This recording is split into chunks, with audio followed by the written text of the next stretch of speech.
Hello everyone, hope you're doing well. I wanted to talk again about the Moments of Valor of Spain. Basically, the camos that they've added and also the bundle that has come around. But first of all, kind of just talking about what the video was. It was kind of milquetoasty, but it was very well produced and looked very nice. It just generally, unfortunately, just has the most boring message in the world. Unity! Everybody is together, yada yada yada, always very fun. Now, the other part of it, the bundle, and also the camos, it kind of makes me sad in a way. So you can either get the bundle, which is all of the packs together for 50% off, or you can get all of the packs individually for 30% off. So it's kind of the standard thing, but the problem is there's so many packs in this bundle, it is insanely expensive. So at least for me, it's $220 in Canadian, which is just completely nuts. There's no way that I would spend something like that. I understand that there are people who will, and that's completely fine, especially since some of these vehicles are kind of the top of their class in terms of doing stuff. But also at the same time, in a few weeks, we have the November sales, which are coming, which are probably going to be 50% off GE vehicles and also 50% off of the packs. So it just seems kind of poorly timed before that period.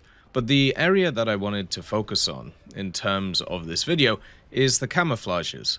They added a bunch of camouflages to the game for the premium vehicles. Now, these camouflages are permanently available in-game, but for Golden Eagles. So you can't grind them out. The only thing that you can technically grind out from this event is if you have all of these vehicles already from the bundle, meaning that you've all bought them at full price previously, then you're able to grind out the title, everything for the Fatherland, which you would get in the pack itself. Now, usually what would happen is if you already had all the vehicles in a pack, you would get the title for free anyway. It would just be added to your account after that period of time. But now you actually have to grind it. So it's an additional thing on top of what you had to do before.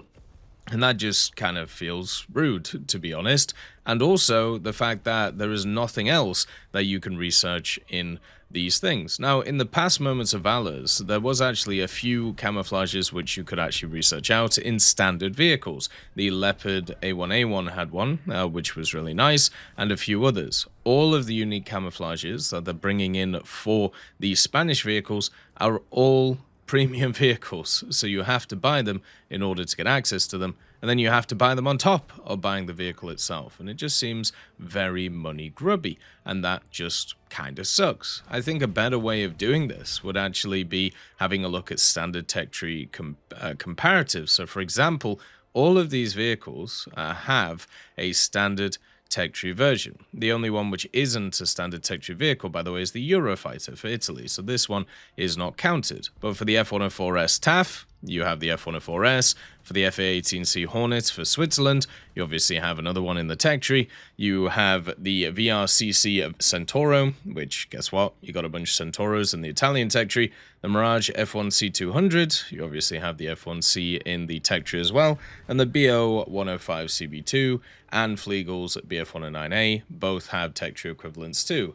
What if they did a dog tag system?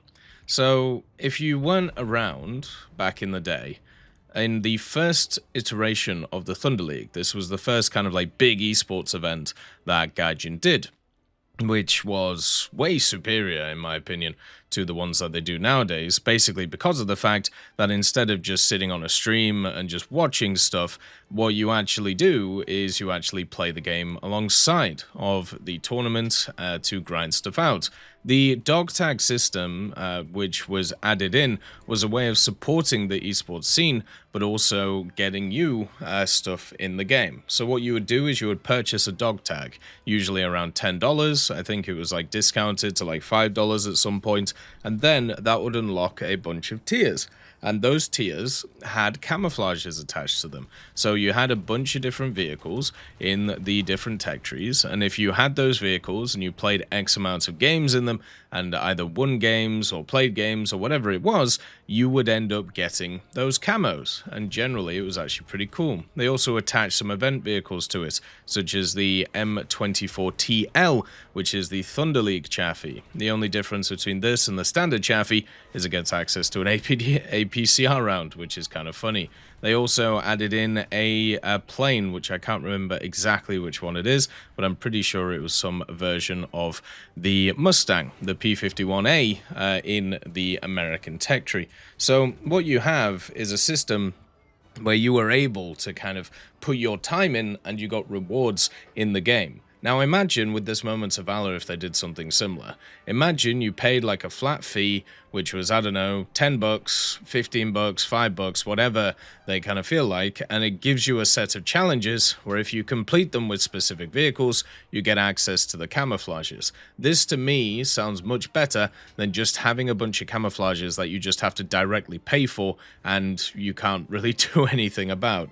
It's basically shifting the general cost of it into a different way, which actually means that people want to play the game instead of just buying through the game, which has been one of the biggest issues in War Thunder the last period of time. The grind getting worse, and also people just not being interested in grinding through and just buying premiums to do it for them, and then getting burnt out and then leaving the game as we go on. What if there was actually mechanics put into the game, such as this system, which gives you incentives to play specific vehicles through the grind instead of just buying them? Now, you could also keep the option for people to just buy them if they want to.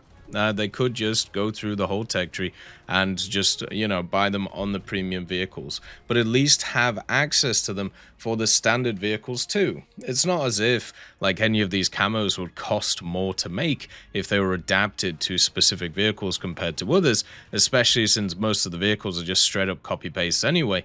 But this would at least give people an incentive to grind for these things instead of just buying them, which this whole event is. So when you have a video, which is, as I said, incredibly milquetoast compared to a lot of the other videos that they've done, just, talking about simple Unity and showing a bunch of the vehicles that Spain have used over the years, then you have a very expensive pack, and then you also have very expensive camos on top of it. It's not exactly something that really, at least I think, is that interesting. Instead, what you just have is a bunch of additional stuff that people are just not going to touch, and I don't blame them. So having a system which actually ties people into playing the game, which isn't just a title, then, and also at the same time is a little bit cheaper, would be much more effective than what they've done here. Because at least for me, like if you have a look at the engagement when it comes to the videos around the topic, and also even just from the Spanish community, they're nice to see it and they're happy to see it, but at the same time, it's nowhere near as eye-grabbing as many of the other ones. And that's kind of the problem with all of these types of things. And hopefully they have a rethink on how to get the community involved in these types of things instead of just kind of being stuck away from it. And that kind of would be nice. Hopefully at some point that actually happens. As always, I hope you have a wonderful day, and I'll see you next time. I'd just like to thank GMG Smiley, CD Beans, Chieftain Mike, EMN3 Galaxy, Tulio Pontecorvo, Brendan Quinn, Carrion Crow, Gus Irenicus, Pyman, Wartinder, Teddy, Daniel Stanton, Martinez, B. Young, Ozzy Panzer, Alan Hacker, Liam Shear, Opium Prime, Lafouche, Sem, Aslan, Uncle Bean, and Derek R. for supporting the channel.